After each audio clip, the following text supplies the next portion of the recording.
So what is iris and the pupil? When the middle layer choroid bends, it forms a muscular ring structure which is known as the iris. And a round hole is present in between the iris, and this hole is known as the pupil.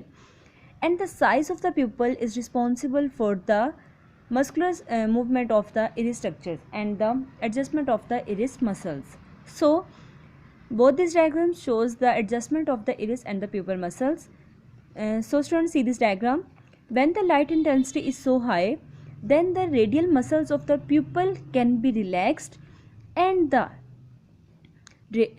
circular muscles of the iris can be contracted. So when the light intensity is high, but when the light intensity is decreases, when the light is dim in form, then the radial muscles of the pupil can be the contracted, and the iris circular muscles can be in the relaxed form.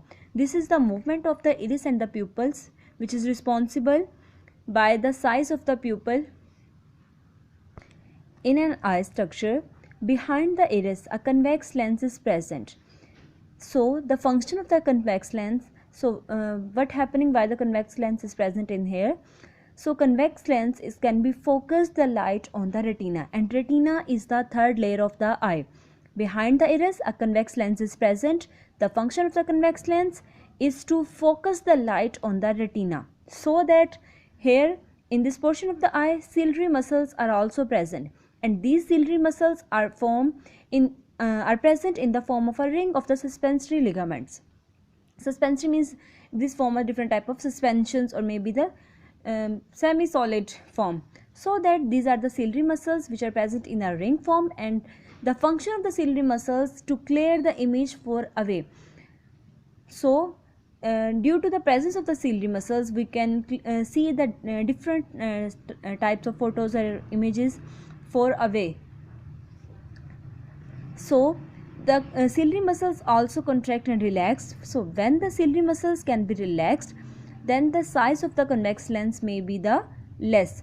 But when the ciliary muscles contract, the size of the lenses may be the more accurate size, and maybe it form the rounded shape structures. So that this can be completed the middle layer, and middle layer is the choroid, and the major components are the iris and the pupil.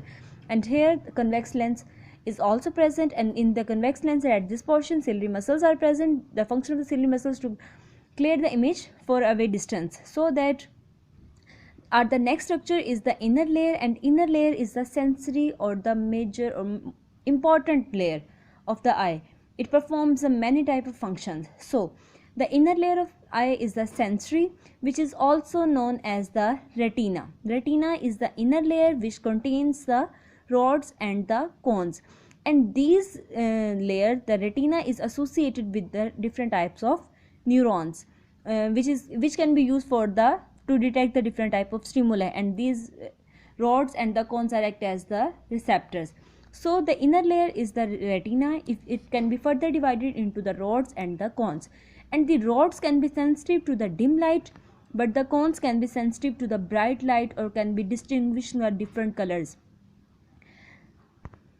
Here this layer is responsible for the detection of the different types of cells. So this it also contains the photosensitive cells which can be detect the different type of stimuli. So the different 2 points are also present in the inner layer. The first point is the fovea. Fovea is deep in the retina, and it is present opposite to the convex lens. So the location of the fovea, it is present deep in the retina and opposite to the lens. So these are in the fovea, cone cells are present. So you know that cone cells are responsible for the bright light and also for the distinguishing colors. It means it is responsible for the sharpness, quickly distinguish the different colors. So the other part is the optic disc. This is the point where the optic nerves enter into the retina. Optic disc is a point from where the optic nerve enters into the retina. At this stage, no rods and cones are present. So when no rods and cones present means this layer is didn't responsible for the for the distinguishing of the different colors. So this spot is also known as the blind spot, and blind spot is an important short question.